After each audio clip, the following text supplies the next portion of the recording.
A Princeton study found that financial stress doesn't just make you anxious. It actually lowers your IQ by 13 points. That's the equivalent of losing a full night's sleep.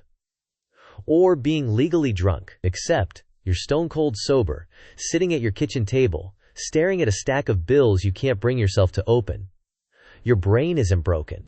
It's doing exactly what evolution designed it to do when facing a threat it can't fight or run from. And that response is costing you more than you realize. Let's start with what's actually happening inside your head when bills pile up. Psychologists call it cognitive load theory. Your brain has a limited amount of working memory. Think of it like RAM in a computer. When too many programs run at once, everything slows down. Except in your case, the programs are financial worries. The mortgage payment, the credit card minimum, the utility bill that's overdue, the car insurance renewal. Each one opens a new tab in your mind. And unlike a computer, you can't just close them. Research published in the journal Science in 2013 by economists Anandi Mani, Senthil Mullainathan, Eldar Shafir, and Jiaying Zhao tested this directly. They studied sugarcane farmers in India who experience feast and famine cycles. Before harvest, when money was tight, these farmers performed significantly worse on cognitive tests measuring fluid intelligence and executive control. After harvest, when they had cash, their scores jumped. Same people, same brains, different financial context. The scarcity wasn't just stressful, it was consuming mental bandwidth they needed for everything else. Here's what makes this particularly cruel. The moment you need your best decision-making skills is exactly when your brain has the least capacity to provide them. You're not avoiding those bills because you're irresponsible. You're avoiding them because opening that envelope triggers a cascade of mental simulations. What if I can't pay? What will I cut? How will I explain this to my partner? What happens if they shut off the power? Each question spawns 5 more. Your working memory maxes out, and your brain does what any overwhelmed system does. It shuts down non-essential functions. The result? You avoid. You procrastinate. You find yourself scrolling social media instead of checking your bank account. Not because you don't care, but because your cognitive system is in self-protection mode. Let me show you what this looks like at scale. In 2004, Blockbuster Video was drowning in late fees. Not collecting them, drowning in them. The company was generating around 16% of its revenue from late fees. That's roughly $800 million a year. But here's what their executives didn't understand. Those late fees were creating cognitive overload in their customers. Picture a typical Blockbuster customer in 2004. They rented 3 movies on Friday night, watched 2. The third sat on top of the TV. Now it's Tuesday. They know the movies are overdue. They know they're racking up fees. But returning them means confronting exactly how much they owe, so they don't return them. The guilt grows. The mental tab stays open. And every time they think about watching a movie, they're reminded of that unfinished business. The avoidance becomes a feedback loop. Meanwhile, a startup called Netflix was eliminating late fees entirely. Not out of charity. Out of psychological insight. Reed Hastings understood something Blockbuster didn't. The late fee wasn't just annoying. It was creating decision paralysis that made customers avoid the entire category. When Netflix launched its subscription model with no due dates, they weren't just offering convenience. They were offering cognitive relief. One mental tab closed permanently. Blockbuster eventually eliminated late fees in 2005, trying to compete. But by then, they'd spent years training customers to associate their brand with financial anxiety and avoidance. The damage was done. They filed for bankruptcy in 2010. The lesson isn't about late fees. It's about understanding that financial stress doesn't just affect willingness to pay. It affects willingness to engage at all. When your customers' mental bandwidth is maxed out, they don't make careful decisions. They make no decisions. And that's exactly what happens when your own bills pile up. The overwhelm doesn't make you solve the problem. It makes you avoid the entire domain. Senthil Mullainathan and Eldar Shafir explored this phenomenon in depth in their book, Scarcity: Why Having Too Little Means So Much. They introduced a concept they call the bandwidth tax. Every moment you spend worrying about money is a moment you're not spending on everything else. And it compounds. They describe a series of experiments where researchers induced scarcity in laboratory settings. In one study, participants played a version of Family Feud, where they had to guess popular survey answers. Some players had plenty of time. Others were put under artificial scarcity, with limited seconds per round. Here's what happened. The people under time scarcity became hyper-focused. They performed well on individual questions, but they made terrible strategic decisions about when to use their limited resources.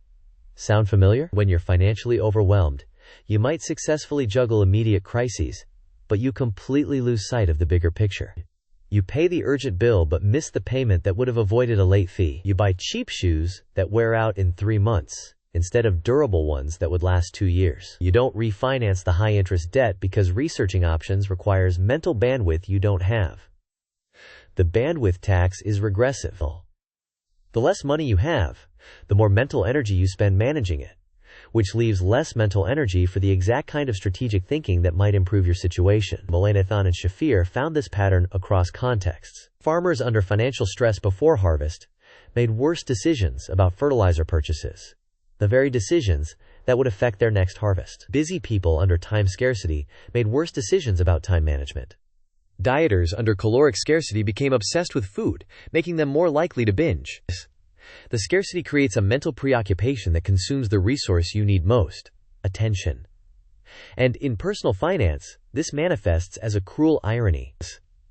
The moment when you most need to sit down, organize your bills, and make a plan is the exact moment when your brain is least equipped to do it. You're not failing at financial literacy. You're experiencing a predictable, psychological response to cognitive overload. Now here's where it gets darker. Some industries have built entire business models around your cognitive overload. Take payday lending. The average payday loan in the UK carries an APR of around 250%. In the US, it's closer to 400%. Everyone knows these rates are astronomical. The borrowers aren't stupid. They're overwhelmed. When you're in immediate financial crisis, your bandwidth is consumed by the urgent threat. The electricity's getting shut off tomorrow. You need £200 right now. The fact that you'll owe £250 next week is a problem for future you. And future you has more bandwidth to deal with it, right? Except future you doesn't have more bandwidth. Future you has the original problem plus the payday loan. The cognitive load just increased. This is called tunneling. When you're in the tunnel of scarcity, you can only see what's immediately in front of you. The long-term consequences exist in a mental space you literally cannot access while you're in crisis mode. Consumer psychologists have documented this for years. Richard Thaler, who won the Nobel Prize in Economics in 2017 for his work on behavioral economics, showed how businesses exploit what he calls present bias. We overvalue immediate relief and dramatically underweight future costs. But it's not just bias. It's bandwidth. When your working memory is consumed by immediate threats, you genuinely cannot process long-term trade-offs effectively. Credit card companies understand this too. Why do you think they set minimum payments so low? A £2,000 balance might have a £50 minimum payment. Paying that feels manageable. It closes the mental tab labeled urgent threat.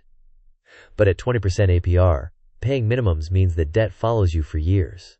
The credit card company isn't hoping you pay it off. They're hoping you stay in the tunnel, making minimum payments, keeping that balance right at the edge of overwhelming but not quite catastrophic. As long as you're in that zone, you're profitable. And you're too bandwidth taxed to do the math on how much you're actually paying. Some companies have started moving the other direction. Apps like Monzo and Starling Bank in the UK use real-time notifications and automatic categorizations specifically to reduce cognitive load. They're not just offering features here. They're offering mental relief. The same principle Netflix used against Blockbuster. Close the mental tabs. Reduce the overwhelm. Keep customers engaged instead of avoidant. So how do you actually break this cycle when you're in it? The answer isn't to try harder.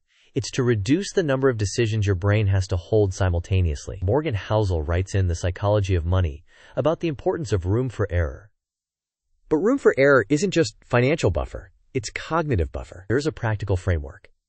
First, externalize the load. Your brain is trying to hold all your financial obligations in working memory because it's terrified of forgetting something critical.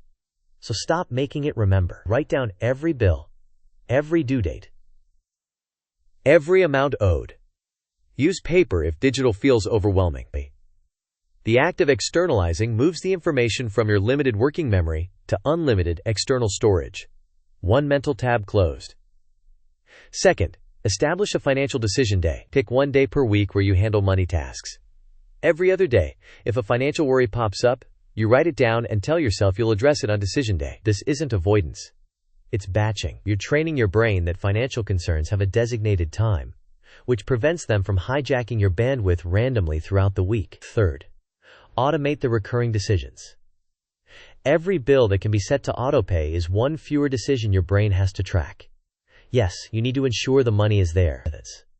But that's one decision per month instead of 7 decisions per week. The bandwidth savings are enormous. Fourth, use what psychologists call implementation intentions. Instead of "I need to deal with my credit card debt," make it specific.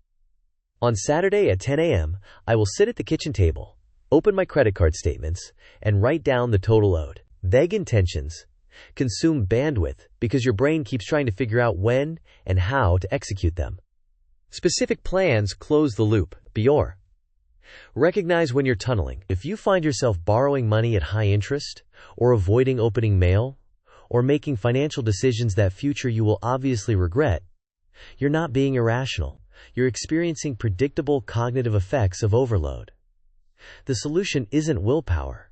It's reducing the load. Sometimes that means asking for help. Sometimes it means negotiating payment plans that spread obligations out. Sometimes it means making a choice that feels like failure, but actually frees up bandwidth you desperately need. Remember that Princeton study from the beginning? The 13-point IQ drop from financial stress? That's not permanent damage. It's a temporary state. When you reduce the cognitive load, the capacity comes back. Your brain isn't broken. It's overloaded.